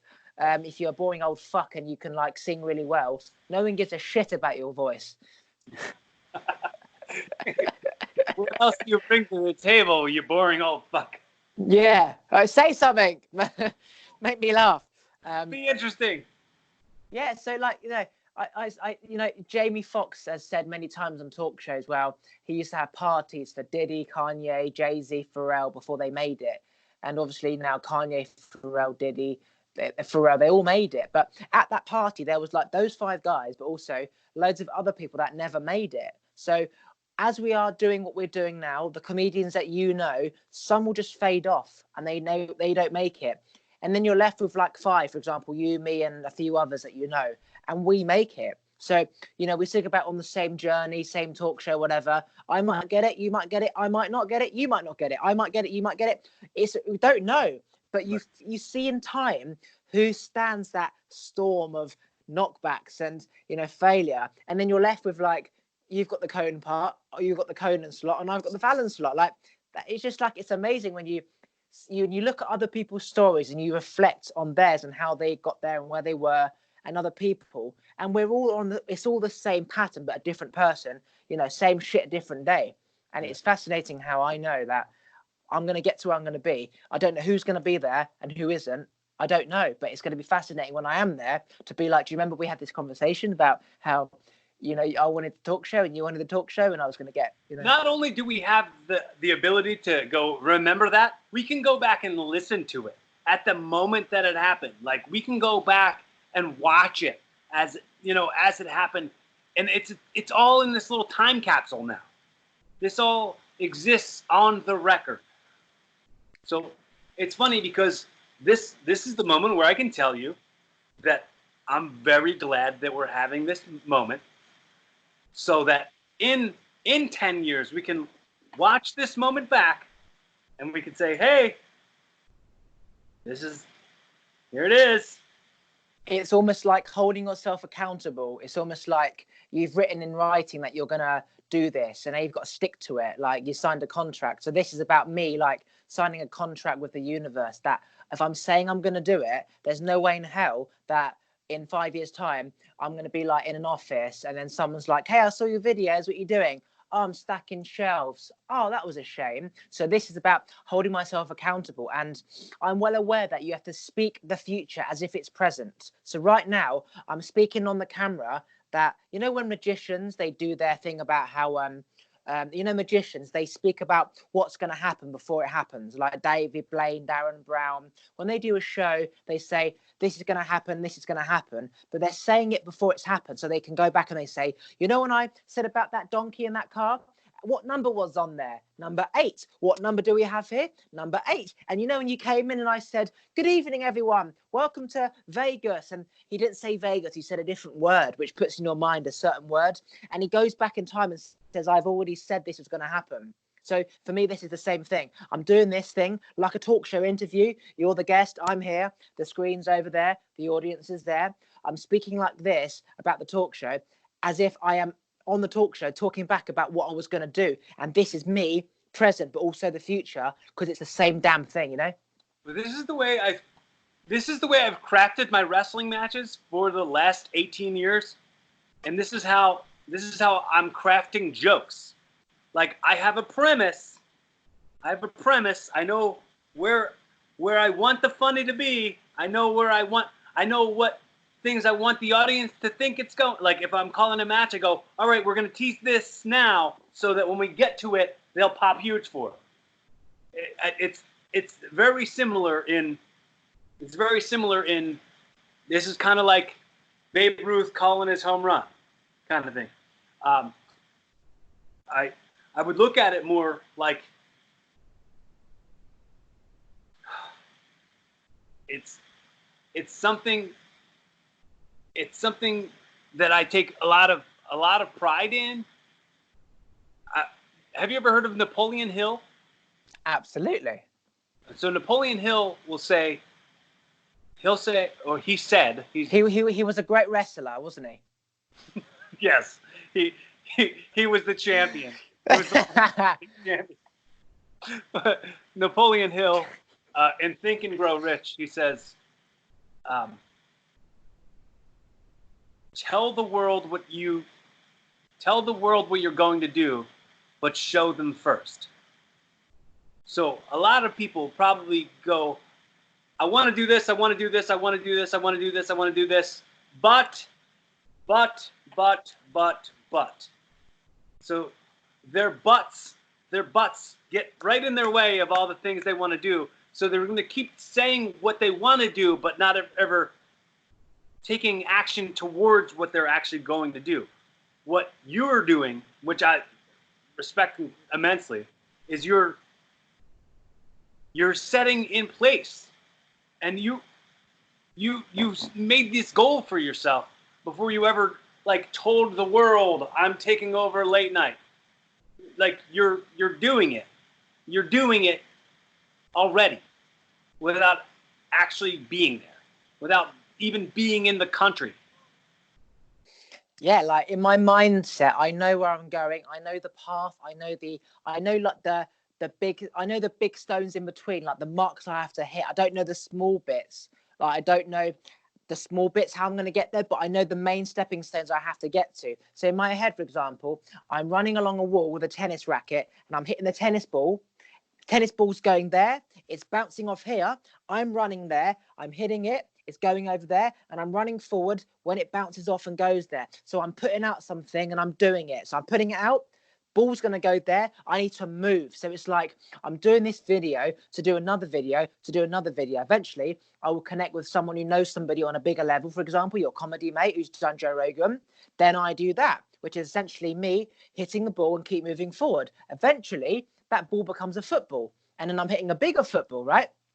And then my mindset, it's that cycle of just keep going, but then you keep getting bigger and bigger, like a snowball. I've got a tiny icicle. I've rolled it enough where it's kind of starting to move now. Okay. And the more I move it, the bigger it comes. You know, somebody on, say, tier 2. Okay. Everyone who doesn't have a name is, say, tier 1. Everyone who has a slight name is tier 2, a tier 3. And the more tiers you go, the closer you are. Because again, it's not trying to make something in life is easier said than it's easier. It's easy. It's not hard. Like people make it hard, but it's easy when you understand how you do it. And it's like a tree suddenly has a sprout and it grows. It's a slow process and it starts to grow and it suddenly fucking starts to grow. And then it grows. No one gets to that fermentation point. They give up when the little leaf isn't the color they wanted it, or the leaf isn't as big as it wanted. They give up. But really, it's the same process, no matter who you are, what career you're in. What is it in where someone says a blade of grass doesn't try to grow, it just grows? Absolutely, yeah. It's so fun. It's funny, like these analogies. I love tennis ball analogies. I made that up. Well, I made mine up as I was speaking it. I made up a really good tennis ball analogy too, where I said sometimes talking to people who are pretty difficult to like really comprehend what you're saying, like people who just kind of already have their mind made up and they're not even going to listen. I've said talking to them is like roofing tennis balls. Have you ever roofed a tennis ball? Where you don't know what roofing is. What do you mean? It's like if let's say you're throwing the tennis ball up against a brick wall, and then the ball comes back, and then you just throw it onto the roof of the building, and then you're like, oh shit, I lost that tennis ball.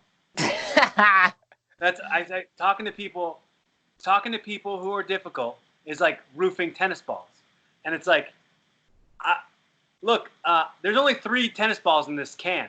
I'm not going to talk to you anymore. I'm not. Yeah, I understand. But there was a joke by my favorite comedian of all time. Have you ever heard of Mitch Hedberg? No.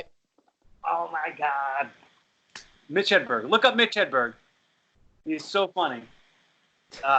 He had a bit where he would say,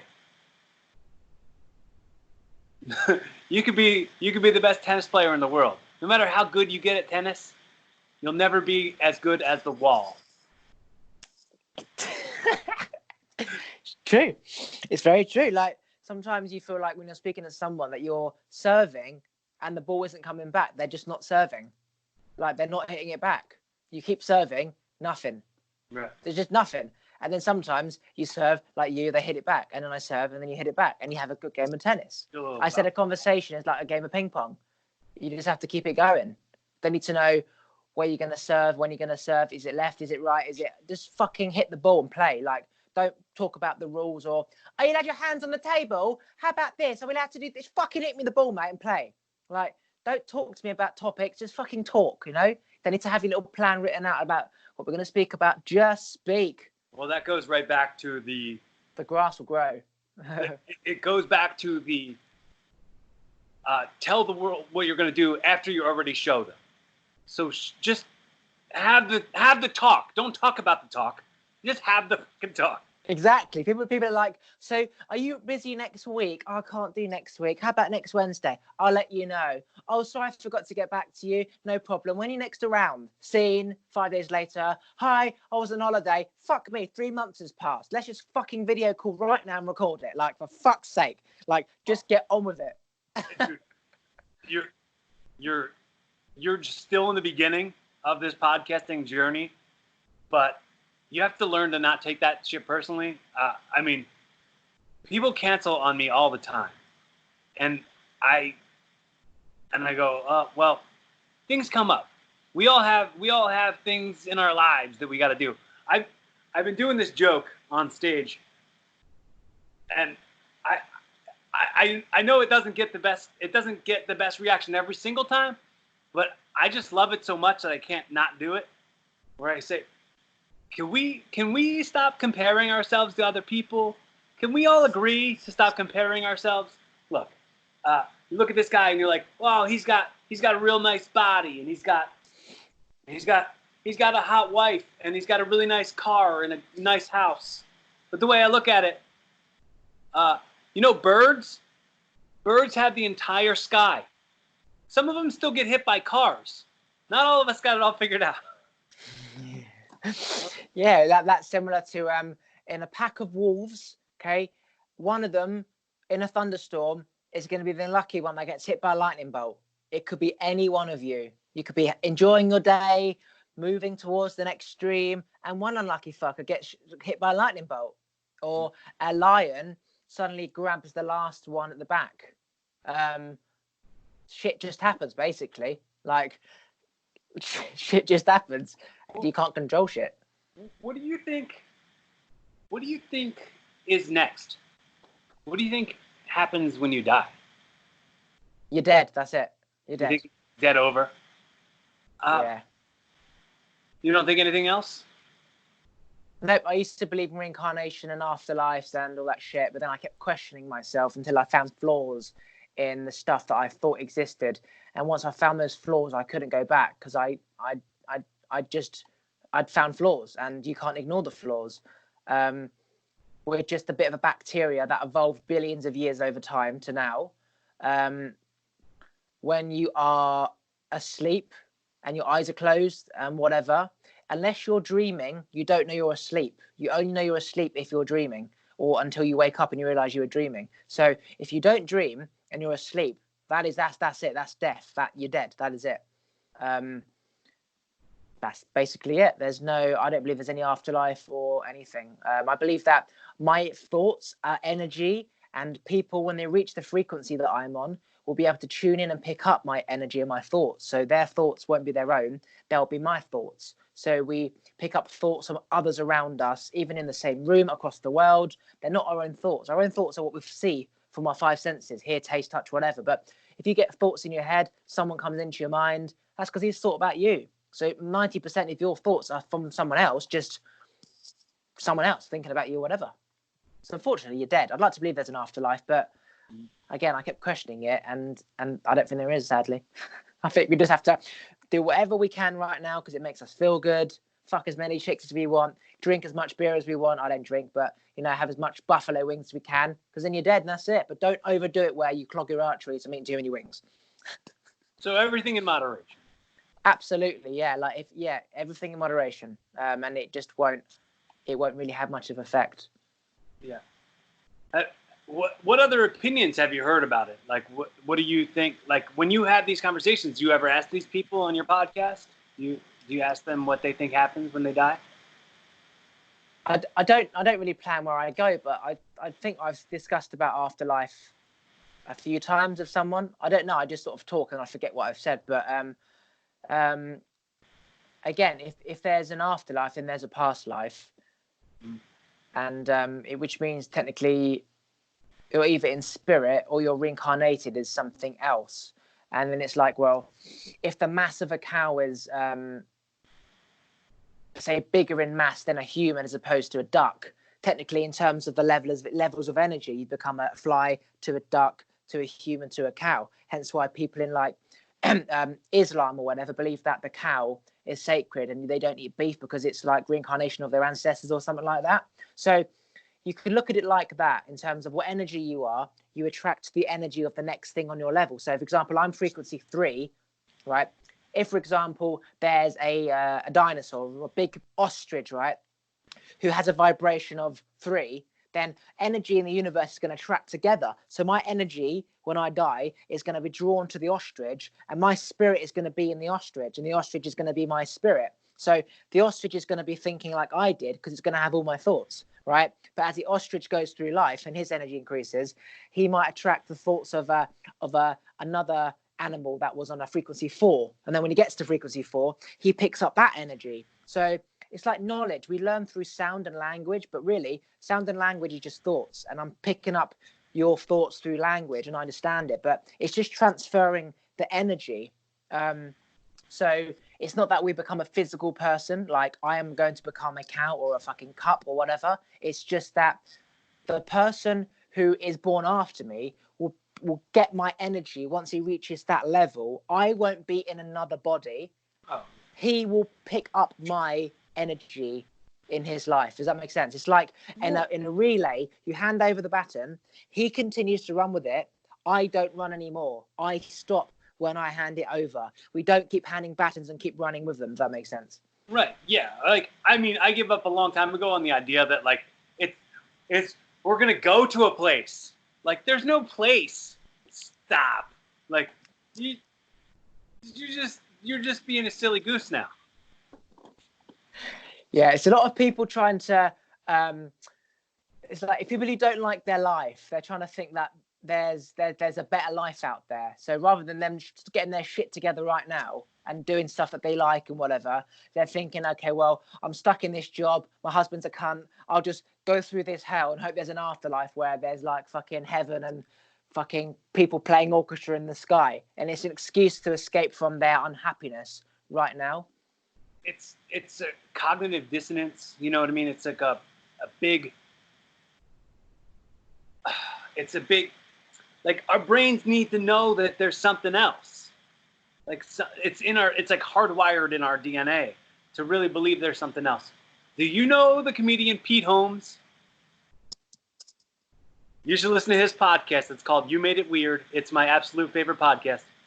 But his stand-up, his like last stand-up special, he said, talk about, he was like talking to like atheists or whatever, and he's like, think about it. An afterlife, it don't make no sense. It just don't make any sense.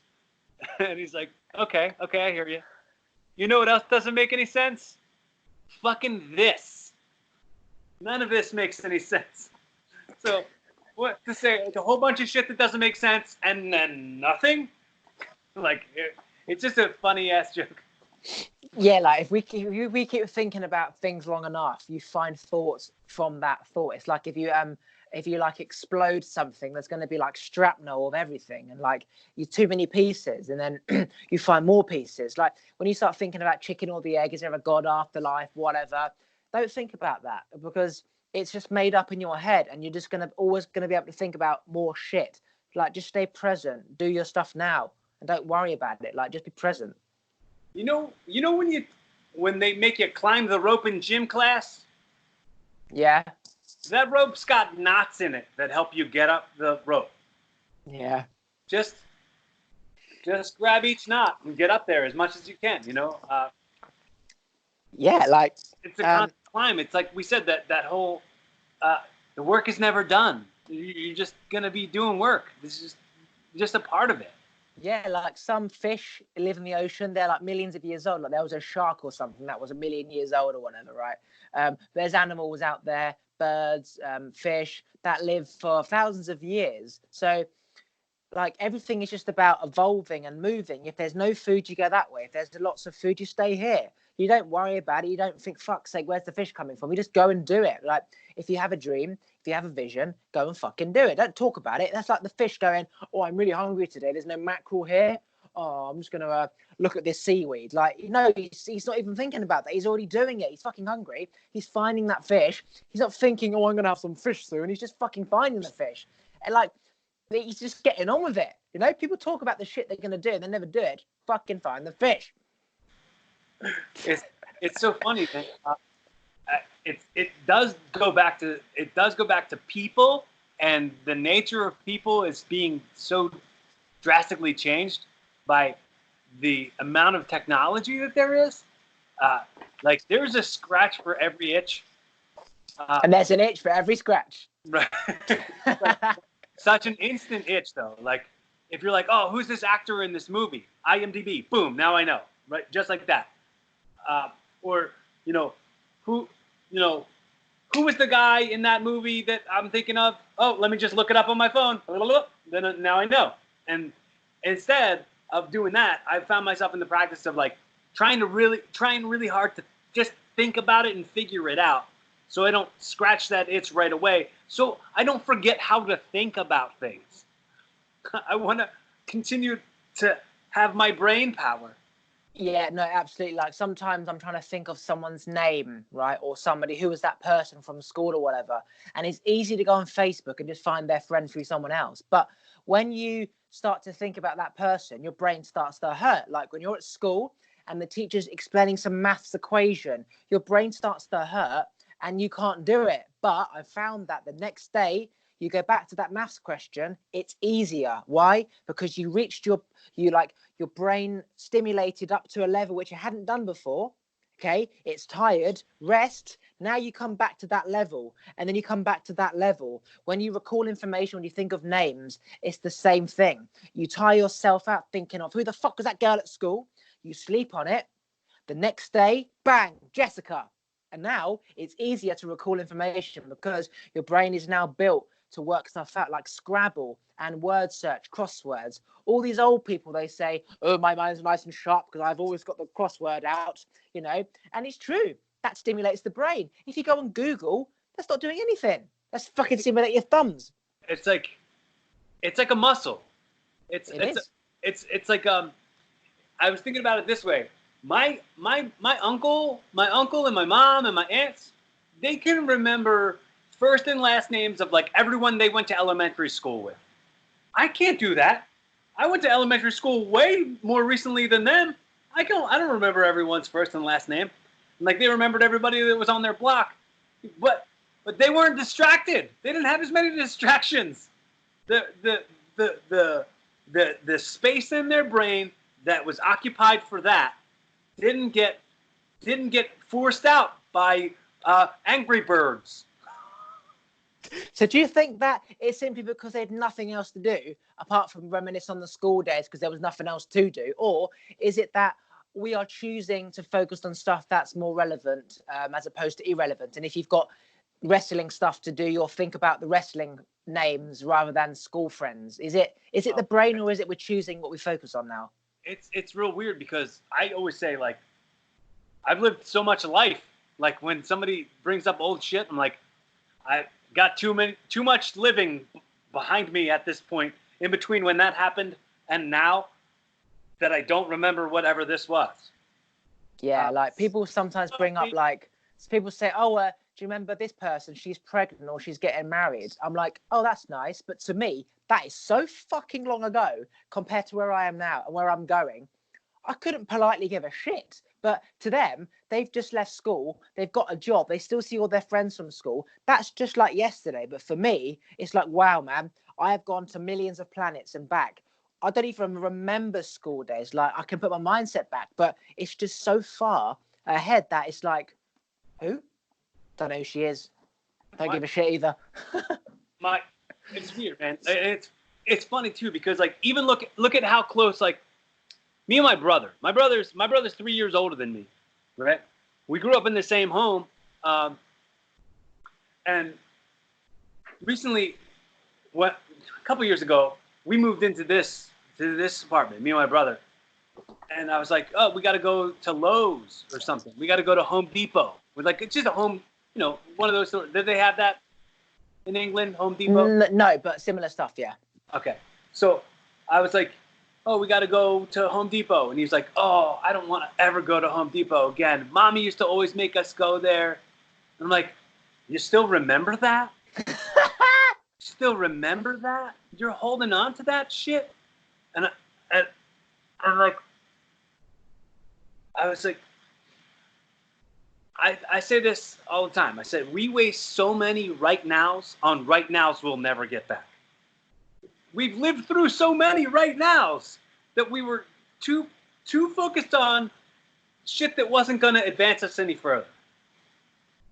Like, yeah, like people stay in the past, which was right now at some point, right? And they don't go in the future, so they've got no new right nows. So all they do is they're not right now, they're not in the future, they're in the past, reliving right nows, where there's almost like no memories, no new stuff to do. So they keep reliving all that stuff where it becomes like present. Like, as you said, Mum always took us to Depot. That was 10 years ago, bro. How can you just be like fuck me, like it just shows the evolution of people's brains, where people are in their mindset, what their thoughts are, where they are. Are they sort of wishing they were back at school because they never had the high school chick? Or do they wish they had more friends? Do they hold on to shit? And it just shows the evolution of some people when they bring up conversation like, remember that teacher at school? I'm like, 10 years ago, why are we having this conversation? Why can't we speak about fucking what's on at the cinema? And to them, they're still reliving that time because it was a good time or whatever.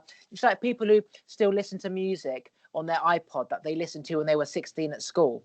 I'm like, bro, have you seen how many artists and songs that there are now? Why are you still listening to fucking Blink 182? There's like ASOS and fucking, like all these One Direction. They're like, who's One Direction? Who the fuck is Blink 182, bruv? Yeah, you know what I mean? And it's like, he's listening to the same songs because he's reminiscing what it was like when he was bloody 16. And I'm like, Christ's sake, I can't be in your presence right now because I'm getting flashbacks to school. And that was 10 years ago. Right. Blink 182, bloody, fucking, like Nickelback and like, Jesus Christ, like, dude, like Linkin Park since then. Dude, Linkin Park, I still listen to Linkin Park. Yeah. Linkin Park has got that was some major stuff in my life, man. I think Linkin Park helped me get through some things when I was. Oh yeah, of course. Yeah. But I'm saying, like, people stay in that mindset of you listen to music and it reflects like your feelings and stuff. They stay in that mindset, and they never get out of that. So yeah, Linkin Park was good when you're lost and trying to find yourself, but now you need to be like Ed Sheeran, like just strumming your guitar and free. Did you listen to the very last Linkin Park album before Chester's death? No, I wasn't a major fan. I just listened to the songs that were like popular, like in the end, and encore. Pretty much any songs I know. So go on YouTube after this conversation's over and look up the song Sharp Edges.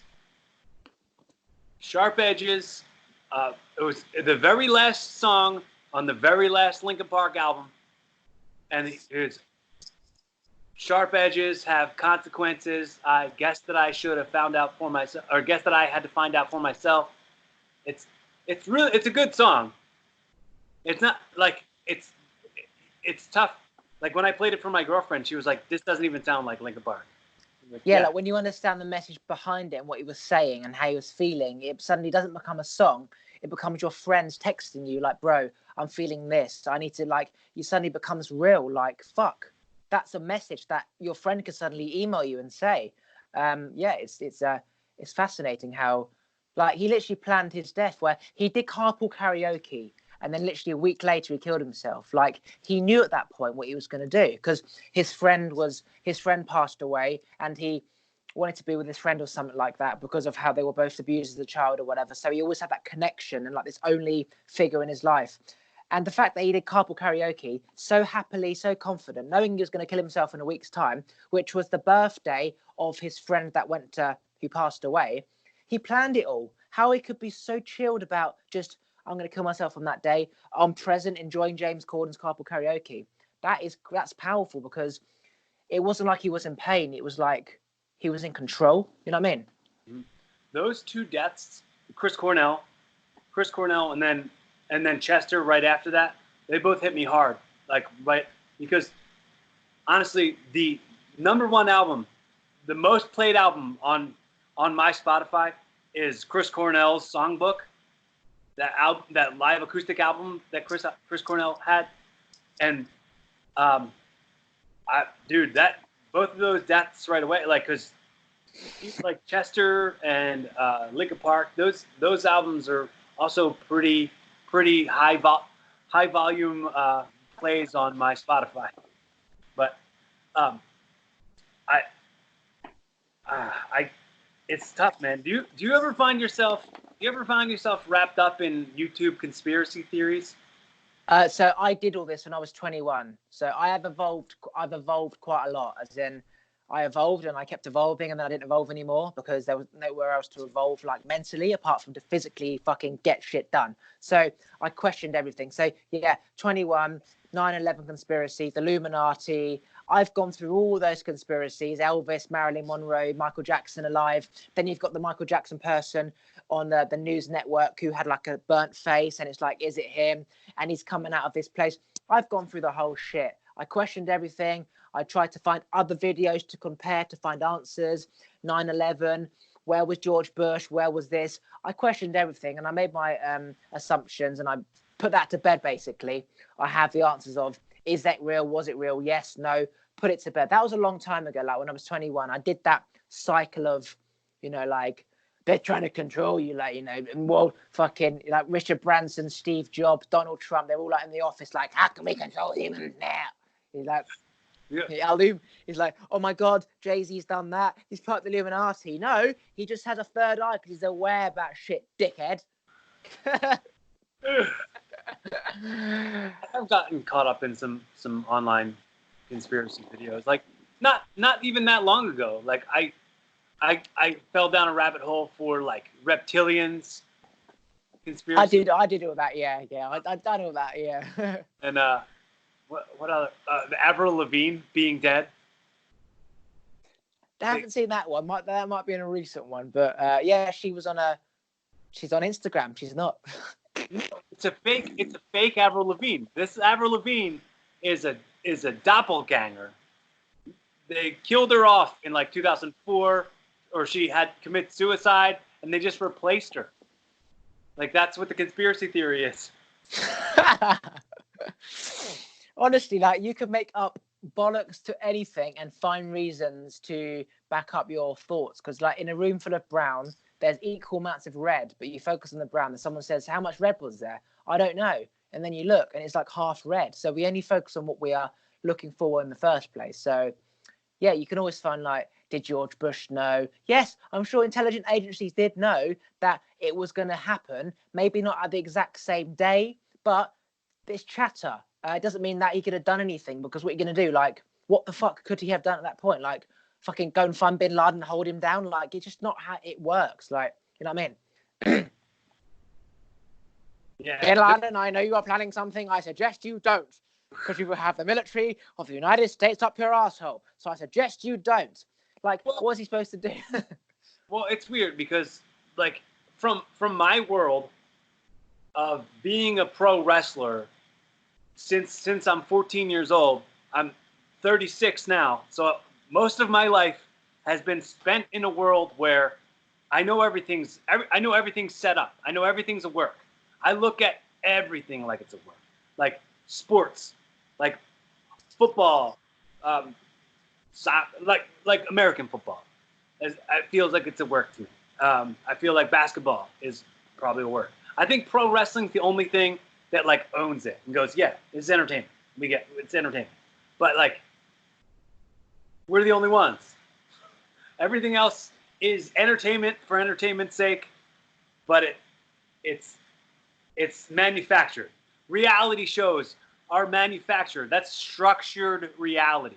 They came as close to say that when True TV came out with all their reality TV shows, they would say, oh, it's not reality, it's actuality.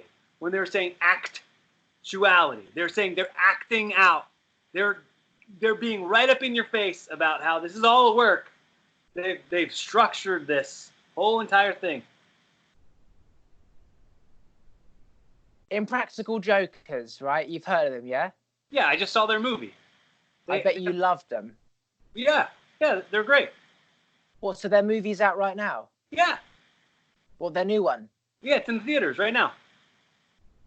Amazing. I need to look to see if it's in my theatre. Fucking love them. Obsessed with them. I've seen every episode millions of times. I fucking love them. Like, I don't crack up belly laughing where I'm tense and I'm like, oh, fuck me. God, my fucking hell. Only Practical Jokers make me laugh that much. Like, not even like stand-up comics make me laugh that much, but they're just like incredible. And they're 40 years old. It just shows that you never really grow up unless you choose to. And life is about having fun. Yeah, and like, those dudes aren't stuck in the 9 to 5 anymore. Did you ever see The Knight's Tale with Heath Ledger? Nope. Well, there's a part when, like, as a little kid, he sees a knight, on a horse, and he says to his dad, like, I want to do that, even though, like, to be that, you'd have to be like born into it. And the dad says, well, a man can change his stars, because he manufactured a reality where he could be that. We can manipulate what we want to manipulate, however we have to do it. I mean, as long as we're not hurting people. Absolutely. As long as it serves us, it serves our goals, serves our purpose. Holding on to our old stuff, like, oh, mommy used to make us go to Depot all the time. That's not serving you. Fucking hell. Oh my God, like, I need a fucking bed, but the only place that sells it is Home Depot. But mommy used to make us go there. I'd rather sleep on the floor. All right, then, will you sleep on the floor? I'm getting a fucking mattress, twat. Like, it's funny. That is so funny. That is so funny. Like, 15 years, bro, 15 years ago? And it's strange, man. Like, I had a house guest who was going through some real, like, depressing, like, deep depression, some bipolar, things like that. And it seemed like what he was doing was, because his pain was his pain and that was all he was seeing, he would minimalize any of your pain. When you say that you're going through a thing, he's like, nah, well, I saw this. This messed me up. And it's like, it becomes a competition. Which one of us has had a more fucked up past? And it's like, bro, we don't have to compete for this. I don't live there anymore. I've moved out of that. I have other places to go. I have other things that witnessing, like finding a dead body when you were a kid, yeah, traumatizing. Move past, you're not a little kid anymore. Did you ever find a dead body when you were a kid? I haven't. No, I haven't. But I'm saying, like that would, if I did, and you told me, and then you told me you had Tourette's, I'd be like, nah, whatever. You didn't find a dead body when you were a kid. You know what I'm saying? Yeah, the only dead body I found was my nan when she choked on a grape at the dinner table, and then she came back alive. So it wasn't really a dead body anyway. But, I think everybody deserves to feel heard and seen and validated. So, of course, your pain is your pain, and it's truly, truly sad and real. But let's work on evolving past it, because it's not serving today. It's not serving you tomorrow. What will serve you tomorrow is some positive goals, some short-term goals. And I was even saying, like, you know, when you find yourself in that place, maybe let's go to a different place. Let's find some distraction from that. You know, it's weird because your head takes you in a lot of different places, and of course there's mental illness, and it's, you know, sometimes unavoidable, and it's tough, man. Yeah, that's the thing. Our body is changing like a tree changes. That physically changes. You see the change, but in our brain, mentally, it stays the same. We think it stays the same because it's like in our head, you can't get it out. So when people relive past trauma, past experience, and they feel sorry for themselves and they beat themselves up, yes, that is very sad that happened to you. I went through a lot of shit growing up, as did most people. But you can relive that over and over and over and over and over again, or you can deal with it, find solutions and find answers, and then move on from that past, that mindset, and create a new mindset.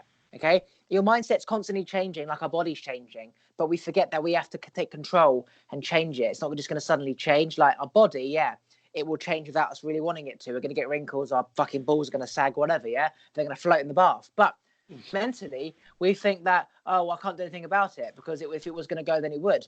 We have to take control of our thoughts ourselves and change and find answers and find solutions.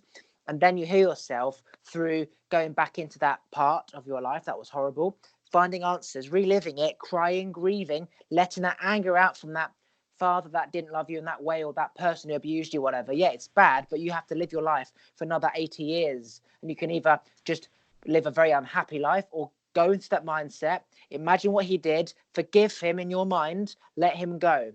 Okay, and cry and grieve. I had to do that for all the bullying that I had. I had to go in my mindset, see the bully, and then sort of avoid him and forgive him, see his pain. And then I moved on. And I forgave. I healed myself through reliving the shit that I never dealt with. I had to grieve. I had to cry. I remember crying at 21 about things that I didn't cry about when I was, like, say, 12 at school. I relived that time that person did that to me or whatever. And I relived it in my head. And I cried so, like, profusively that my whole muscles, like a proper cry, like I had to relive that proper emotion. And then when I relived that feeling of crying, that feeling went, my energy increased, I felt exuberated. It was like someone had squeezed all the toxins out of my brain and my body and the lactic acid, and I was free. So yeah, we have to face those fears to heal ourselves, and people don't want it because it's too painful to relive that. For example, seeing a dead body again, but it's the only way you're going to set yourself free. Right. It's like, have you ever heard of Dustin Thomas? Unfortunately, it's probably going to be a no to every time you say, have you heard of this? Have you heard of that? Nope. I've heard of Donald Trump, and that's it. Have you heard of the United States President Donald Trump? Nope. So there's a musician, and one of his songs, he says, "Cast whatever doesn't serve you to the fire." Exactly, yeah. That's the way I'm choosing to live. I do think that forgiveness should come from a place where somebody didn't ask for it. You forgive them before they ever even asked, because it's not for them. you forgiving them isn't for them. If they say sorry first and you then forgive them, that's for them. But if you find your place in forgiving them before they ever ask for it, you're better off. You're forgiving, but that giving grace. Like I don't road rage when I'm driving, and people do things. I go, oh well, I make mistakes too. Absolutely same as me. Yeah, I give them the thumbs up if they give me the finger. If they are angry, I just smile. I understand that sometimes I might be in the wrong lane, and this shit happens. It's like there's always going to be an angry person on the road. There's always going to be a storm. Just bring a brolly. Like, don't get angry. If somebody's angry, let them pass. It doesn't matter. Like, it's always going to be there. Yeah, I don't get angry on the road. Just it's just part of life. It's almost like living with one leg. You try and kick a ball because in your head you've got that leg, and you fall over because it was in your head. And you go through the swing and you've got no legs, so you fall. It's like shit's going to happen. You just have to adapt. We gotta adapt. Yeah, it's funny, man. I had a couple ago had a conversation with my father, and I'm not gonna get into the whole him never being around and me not, me growing up without him, but he got into talking to me about, like, my sister had recently at that point reached out to him and cursed him out, and like didn't want a relationship and wanted to drudge up old stuff she was angry about. And he was like, he was in justification mode. He was like, well, you acted this way, so I acted that way, and this and that. And he was like, hey, I'm going to talk to you about what your thoughts are on everything. And I was like, all right, you want my real thoughts? You were abusive. You were very abusive. And you were neglectful. And I forgave you without you ever asking for it, because if you hadn't been that way, I wouldn't be who I am right now. And I love me right now so much. And it's not about you and what you did. I love me too much to live in the trauma. I can talk about it and I can relive it, but all that's gonna do is maybe bring up feelings of being, feeling like I wasn't enough, or I don't want that. I want to live in a place where I know I'm enough. I know I am loved. I know I'm a being of light. Yeah, absolutely. Who's really doing work and giving this message out, like, dude, no matter how bad you've got it, it could be so much worse. It could be so much worse.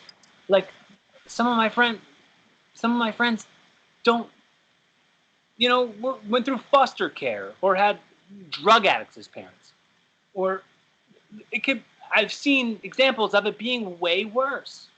So let me consider the source of it is that I'm ever evolving, and I'm going to grow through this and hopefully inspire others. Like that's what I want to do, instead of like living there and really like.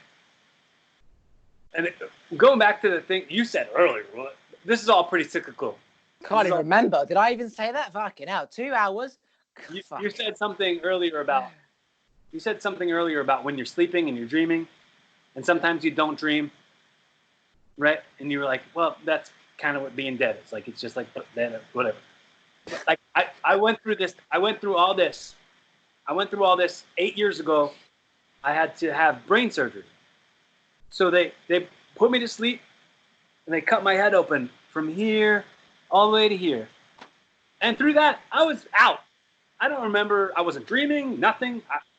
So my brain, my life, my vibrations were all in the hands of someone else. I had, when I came out through that, it was all about, like you said, the power of the law of attraction. I started, like, even right before going into it, I was like, oh, I'm gonna get through this. I'm gonna get back in the ring. I'm my wrestling career is going to be better than it's ever been, and it was. Like they were like, hey, did you prepare yourself to be here for 30 days? And I was like, no. Why? And they were like, well, we might have to teach you how to read and write and walk and talk all over again. And I was like, no, you won't. No, you won't. I was like, I'll be out of here in a week. I was home in 3 days. Like, that's just, I don't want somebody else telling me how it's going to go. It's like, oh, you don't write the future. I write the future. I write my future better than you can write my future. Yeah, few things. People forgive for their own reasons. It's not forgiving that person for them. It's for you. When you let go of something, you reach another level of consciousness. When you forgive, you let go of that negative energy that doesn't serve you purpose. So it's not about them. It's about you. It's doing what makes you feel good by forgiving. Secondly, yeah, grass is never always greener, but it is always browner. Yeah, that's a guarantee. There's always someone else who's got it worse. And often there's not a better car out there because it's just all the same. 4 wheels, different brand or whatever. Yeah, like when I said like back in the day, am I going to have Tourette's forever? Yeah, there's no cure. You're going to have it forever. Well, what do you mean there's no fucking cure? There's no problem in the first place. It's brain activity. When I'm asleep, I'm not twitching. When I'm meditating, I'm not twitching. How can there be a cure if there's no problem, right? And they say, you're probably going to have it forever. Okay, so based on statistics of other people with Tourette's who are 50, 40s going, fuck, chicken wings, McDonald's is a cunt, Trump is a, you're doing it based on statistics. But they don't know what I know, which is it's just thoughts and meditation and it will go. So if you're basing that on that, and that doesn't exist either, because I could tell them that now, there wouldn't be any Tourette's, wouldn't be any statistics. So again, you're talking bollocks. Just because most patients who are fucking retarded and negative were in the bed for 30 days does not mean I'm the same as them. We're all human, but with different energy levels, different mindsets, positive and negative, made up of different biology. My immune's stronger than yours versus theirs. They might have been here for 30 days. The most people that come in here might be for 30 days. But me, I'll be out of here in 3 days, mate. I don't care what your bloody doctor, surgeon, manager, university professor says. I'm going to be out of here in 3 days. That's the end of the story. Yeah, so again, we create our own lives by what we either believe or don't believe. Yeah. It's fun, man. It's fun. It's fun to look forward, to go, I have all these dreams and goals and I'm making that happen. I'm not sitting in the passenger seat. Like Incubus will say, hold the wheel and drive. That's like, that's also music I listened to when I was in high school, but I still love. Yeah, like I sometimes look at the moon on a walk at night time and I just look up and I'm like, the trees are blowing, that fox is just going in that bin, the birds are tweeting, whatever. I'm like, no one's here. There's no God. No one's doing anything for me. If I want something, I've got to get it. No one's doing shit. This moon's going to be here in 1,000 years' time and it was here 1,000 years before. No one's doing anything for me. I am controlling my own life. I'm driving my own car. And if I don't do something, it won't happen. If I do something, it will happen. And then when you realize that you can't rely on government, you can't rely on parents, family, past lives, God. You just got to do it yourself. It doesn't matter whether God does exist or not. It's just do you. Be independent and do your shit. What was I going to say? Can't remember. I'm going to say something about. No. This was a thought that I thought about ages ago. Oh yeah. You say how you can't remember what you did, like at school last week. I'm so present that I can't remember what I had for dinner last night. Okay, because if you hold on to information, it's a waste of information. It's like cluttering your hard drive with unnecessary files, right? I'm so present that it's like I open up a tab on the computer. When I'm done, I close it. I don't leave them open. And for me, knowing what I did last week, what was on the news last week, what I did then, I don't need to know that. I'm sure if I went back into my mind, I could find that meal, but I don't remember it. It's not relevant because it's gone. It's all I've got is now. And the future's irrelevant because I might not make it. So why do I need to know what I'm going to have for dinner on Friday? I don't need to know what I had for dinner last week. Why the fuck does that matter? All I care about is my steak and chips in front of me. You know what I mean? That's all I care about. But yeah, it's a waste of energy, a waste of time. They need to worry about shit, especially like, 10 years ago, 5 years ago, even tomorrow. It's all the past. It's just stuff that's already happened.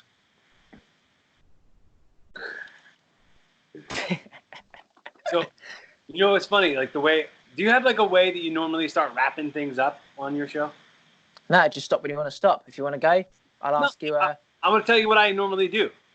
And let's see if we do this. Normally I say, well, it's funny because I always say, hypothetically, this podcast is your podcast now, right? So whoever the guest is, I say it'll be Evolving with Oliver, right? So it'll go from being called Evolving with Corey Castle to Evolving with Oliver, right? And in some sort of Jerry Springer's final thought sort of way, if you could wrap this whole conversation up, how would you do it in like a Jerry's final thought sort of way? I would say, if I'm going to be honest, no idea unless I make someone up right now. I don't really watch Jerry Springer. Like, I don't know, how did he used to wrap up his shit? Oh, he would just be like, hey, let's remember conflicts happened and, it's a part of life and let's remember to be kind to each other. Like, sort of, like, just a real cheesy. You sound like Kermit the Frog, so I'll do it in a Kermit the Frog voice. Okay, everybody. Well, you just have to remember that we're only here on this planet once, and you need to love everybody and just forgive everyone and know that we're all suffering and it's okay. We'll all find a way out sooner or later, and all you can do is just pray to God and eat your steak and make sure that the grass is watered.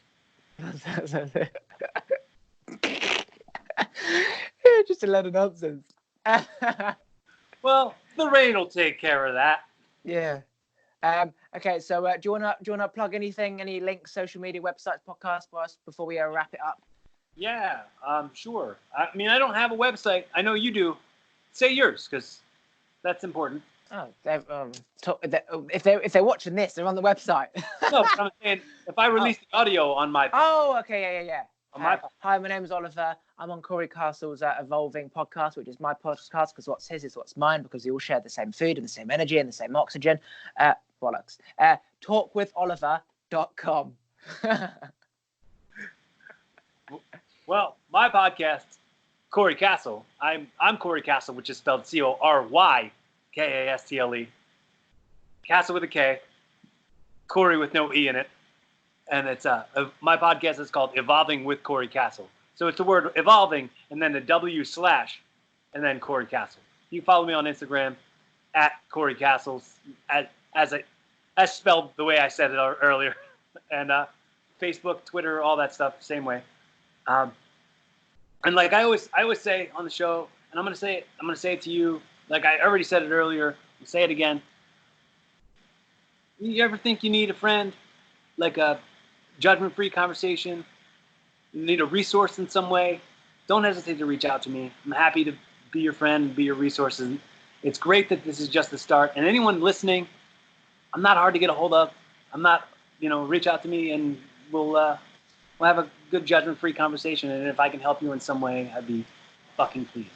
Like someone out there who's isolated and lonely, has got no friends, no family, doesn't know where to go. He can go on his iPhone and just speak to another human being and have a great conversation for 2 hours like we did. And it makes you realize your life isn't as bad as you think. And you have this enormous, wake up of, oh my God, I don't want to die anymore. Like, it's amazing. Like, obviously there is problems through this type of shit, social media and stuff, but there's also so many amazing stuff. It's just what you focus on, the good or the bad.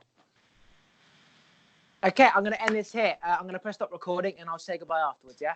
All right. Bye, everybody. Keep evolving.